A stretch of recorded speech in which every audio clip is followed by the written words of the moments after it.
স্বাভাবিক প্রসবকে আরও নিরাপদ করতে দেশের চিকিৎসা খাতে যুক্ত হয়েছে নতুন এক ঔষধ, যা প্রসব বেদনাকে বৈজ্ঞানিক পদ্ধতিতে বিলম্বিত করে স্বাভাবিকভাবে সন্তান জন্মদান নিরাপদ করবে, এমন দাবি করেছেন স্বাস্থ্য ও পরিবার কল্যাণমন্ত্রী সর্দার সাখাওয়াত হোসেন বকুল।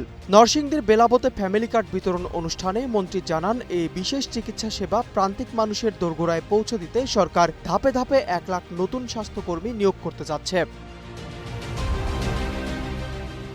অনুষ্ঠানে মন্ত্রী নারীদের স্বাবলম্বী করার পাশাপাশি দেশের সব প্রতিবন্ধীকে ভাতার আওতায় আনার প্রতিশ্রুতি দিয়েছেন। আগামী জুলাই মাস থেকে প্রতিবন্ধীদের তালিকাভুক্ত করে ভাতার আওতায় আনা হবে, যাতে আগামী 8 বছরে দেশে একজন প্রতিবন্ধীও সরকারি ভাতার বাইরে না থাকে।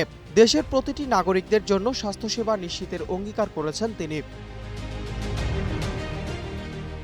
এছাড়া নির্বাচনের প্রতিশ্রুতির কথা উল্লেখ করে মন্ত্রী বলেন, নির্বাচনের আগে বলেছিলাম বেহেশতের টিকিট দেব না, এমন জিনিস দেব নারীরা যাতে ভালোভাবে জীবনযাপন করে। নারীদের মাতৃত্বের মর্যাদা রক্ষা ও স্বাবলম্বী করতে ফ্যামিলি কার্ডের মাধ্যমে বছরে মোট 30,000 টাকা দেওয়া হচ্ছে। এর ফলে নারীদের আর কারো কাছে হাত পাততে হবে না বলে মন্ত্রী উল্লেখ করেন।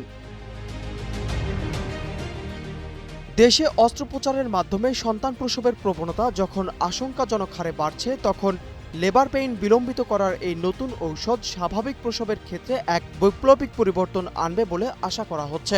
একই সাথে 1 লাখ স্বাস্থ্যকর্মী নিয়োগের এই বিশাল কর্মযজ্ঞ দেশের স্বাস্থ্য খাতের চিকিৎসা সেবায় এক নতুন দিগন্ত উন্মোচন করবে, এমনটাই প্রত্যাশা সাধারণ মানুষের। নূর ইসলাম, নিউজ ডেস্ক, গ্লোবাল টেলিভিশন।